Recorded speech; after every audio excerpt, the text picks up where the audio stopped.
Okay, so this is a student trim at one of my clinics. Look at the changes in the cadaver hoof. It's just incredible, you know, and it's not a perfect trim, but it doesn't have to be. It's still, this is still better than this. But look at how much these heel bulbs have opened up. And that's with no blood flow and no pressure on the foot. So it's really, really cool. And I love doing these cadavers. Does anybody have any questions about this? Okay. Come on, slideshow.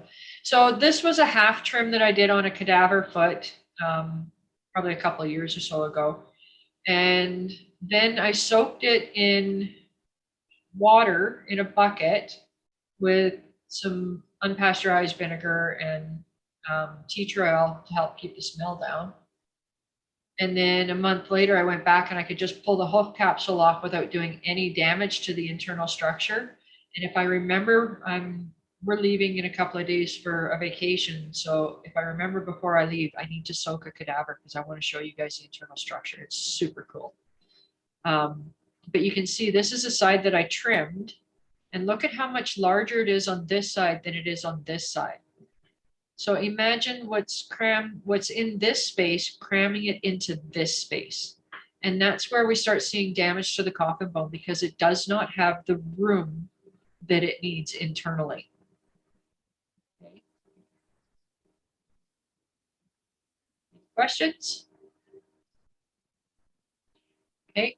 So nice, wide, healthy feet. This one here, see how there's no divot here where the digital cushion is? This is a nice firm digital cushion.